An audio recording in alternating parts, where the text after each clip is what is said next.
एक ऐसा आदमी जो 400 साल कमर में रहने के बाद उसे दोबारा जिंदा करा गया और पहले हफ्ते में ही उसने रेत्सुकायो की जान ले ली और दूसरे डायमेंशन में पहुंचा दिया उसको। सारी की सारी पुलिस फोर्स को हिला दिया। और यूजिरो हानमा यानी इस पृथ्वी का सबसे ताकतवर इंसान, यूजिरो ने भी उस इंसान को सीरियसली लिया। तो मैं बात कर रहा हूँ मियामोटो मुसाशी की। तो आज हम बात करेंगे कि कौन है ये मियामोटो मुसाशी, इसकी क्या कहानी रही है और ये कितना ज्यादा ताकतवर है। And by the end of this video तुम रियलाइज करोगे कि मियामोटो मुसाशी बाकी की पूरी सीरीज का सबसे टेरिफाइंग कैरेक्टर है, जो कि एक्चुअली पोटेंशियल भी रखता है यूजिरो हानमा को हराने का। तो मैं तुम्हें काफी सारी ऐसी बातें बताने वाला हूं जो तुम्हें मियामोटो मुसाशी के बारे में नहीं पता, तो इस वीडियो को एंड तक देखना। So my name is the nectar और चलो वीडियो को शुरू करता हूं। अब देखो, मियामोटो मुसाशी है जो रियल में एग्जिस्ट करते थे, वो रियल हिस्टोरिकल फिगर है जो कि हमें बाकी के अंदर दिखाए गए हैं। वो पैदा हुए थे 1584 में जापान में और बचपन से ही वो ट्रेनिंग करते हुए आ रहे हैं। रफली उन्होंने 60 से ज्यादा डुअल्स कराए यानी लड़ाइयां करी हैं और वो एक में भी नहीं आ रहे। और मैं ये एनीमे के नंबर्स की बात नहीं कर रहा, रियलिटी में भी वो ऐसे ही थे। और 1645 में उन्होंने एक बुक भी लिखी थी जिसका नाम था द बुक ऑफ 5 रिंग्स, जो कि अभी भी पढ़ी जाती है मार्शल आर्टिस्ट के द्वारा और बिजनेस स्ट्रेटेजिस्ट भी पढ़ते हैं उसे। मुसाशी काफी ज्यादा फेमस थे नितिन इची रयू वाली उनकी टेक्निक की वजह से, जिस टेक्निक के अंदर वो अपने दोनों हाथों में कटाना लेते थे और दोनों को यूज करते थे एक साथ। और जून 13 1645 यानी 61 की एज में मियामोटो मुसाशी की डेथ हो गई। इन सिंपल वर्ड्स बाकी सीरीज के राइटर ने डिसाइड करा कि वो हिस्टोरिकल फिगर को लाएंगे जो कि बिल्कुल कोई रैंडम समुराई नहीं है, बल्कि एक ऐसा इंसान जो कभी हारा ही नहीं है। अब चलो बात कर लेते हैं कि एनीमे के अंदर वो दोबारा पैदा कैसे हुए। तो इसकी शुरुआत हुई थी तोकुगावा से। तोकुगावा एक पूरा का पूरा सीक्रेट टावर बना देते हैं अंडरग्राउंड लैब के साथ, और साथ में वो साइंटिस्ट को हायर करते हैं और वो उन साइंटिस्ट को मुसाशी का सेंचुरीज का स्पाइन वाला डीएनए देते हैं और पूरे के पूरे 11 महीने के अंदर वो एक क्लोन बॉडी बना देते हैं जो कि पूरी की पूरी मैच्योर होती। लेकिन उस बॉडी के अंदर प्रॉब्लम ये आती कि उसके अंदर कोई आत्मा नहीं थी, कोई सोल नहीं थी, वो एक खाली बॉडी थी, वो कुछ भी नहीं कर रहे थे। और फिर एंटर करती है कहानी में तोकुगावा की बहन सायाका, जो कि समन कर सकती है किसी भी आत्मा को, और वो मुसाशी की रियल वाली आत्मा ले आती और उस बॉडी में डाल देती, वो भी किस करके, और तब मुसाशी जिंदा हो जाता। और जब मुसाशी जागता है सबसे पहले वो चीजें देखता कि किस तरीके की चीजें हो रही हैं आजकल। वो एलिवेटर से डर जाता, कार्स को समझ नहीं पाता और जेन्युइनली सोचता कि ये चीजें क्या चल रही है, कि वो कोई अलग प्लेनेट पे तो नहीं आ गया। और कॉन्स्टेंटली उसे पिकल से कंपेयर करा जाता क्योंकि पिकल भी एक पुरानी सदी से है। लेकिन इनके बीच का की डिफरेंस ये आता कि पिकल है जो कम्युनिकेट करता बहुत बेयरली, यानी बिल्कुल कर ही नहीं पाता, लेकिन मुसाशी बात कर पाता, सोच पाता, मैनिपुलेट कर पाता, लड़ पाता, यानी 10 गुना ज्यादा डेंजरस है मुसाशी। लेकिन कहीं ना कहीं मियामोटो मुसाशी भी ये जानते थे कि वो यहाँ पे बिलोंग नहीं करते, ये उनकी जगह नहीं है। और इसी वजह से मुसाशी को जब भी कोई लड़ने के लिए कहता है तो वो ये बात कहते हैं कि वो लड़ाई की ही भाषा जानते हैं, क्योंकि वही चीज इस सदी में उनके लिए सेंस बनाती। अगर मुसाशी की अपीयरेंस की बात करें तो उनकी हाइट काफी सही है, लेकिन उनकी बॉडी पूरी की पूरी घाव से ढकी हुई है। हाथ उनके पेड़ के निचले वाले हिस्से की तरह लगते हैं और उनका चेहरा आधा शेर जैसा और आधा इंसान जैसी वाइब देता। और मुसाशी बिल्कुल सीरियसली ये बात कहते हैं कि वो फेम और ग्लोरी को तो डिजर्व करते हैं, वो बिल्कुल नहीं शर्माते इस बात में। लेकिन जब भी कोई मॉडर्न फाइटर उनसे लड़ने की कोशिश करता वो बिल्कुल जीरो एम्पैथी दिखाते हैं। और मुसाशी का पर्सनल कोड भी यही है, किल फॉर किल। अगर तुम उन्हें मारने की नहीं सोचोगे वो तुम्हें मारने की नहीं सोचेंगे, लेकिन अगर तुम मारने की सोचोगे तो वो भी मारेंगे तुम्हें। और फिर मुसाशी काफी सारे कैरेक्टर से मिलते हैं, जैसे कि मिस्टर साबू जो कि जापान के टॉप मॉडर्न स्वॉर्ड्समैन है, जो कि देखते ही समझ जाते हैं मियामोटो मुसाशी को कि ये कोई नॉर्मल इंसान नहीं है। फिर वो बाकी से भी मिलते हैं और डोपो ओरोची से भी मिलते हैं और रेत्सुकायो से भी मिलते हैं, और रेत्सुकायो को तो वो लिटरली मार ही देते हैं। लेकिन सबसे मेन बात आती जब वो यूजिरो हानमा से मिलते हैं। जब यूजिरो और मियामोटो मुसाशी आमने सामने होते तो काफी सारी चीजें होती। उनकी फर्स्ट इंटरेक्शन बिल्कुल भी नॉर्मल नहीं होती और उनकी बातें बढ़ती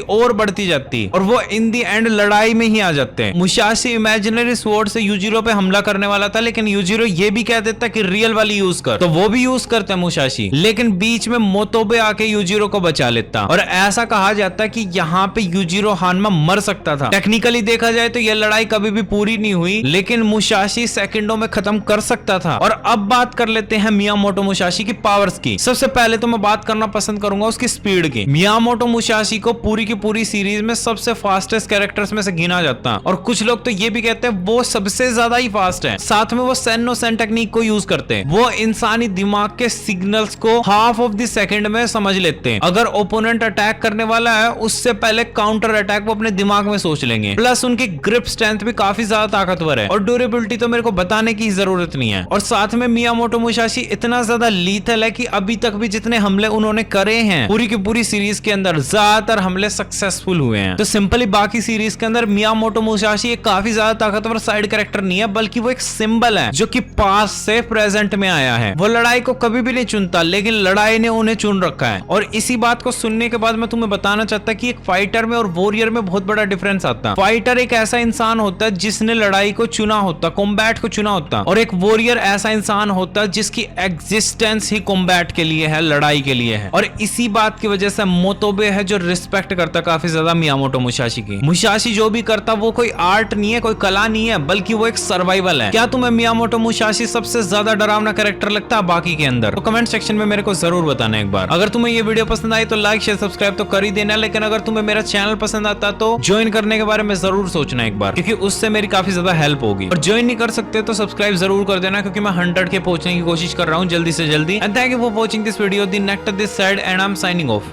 बाय बाय।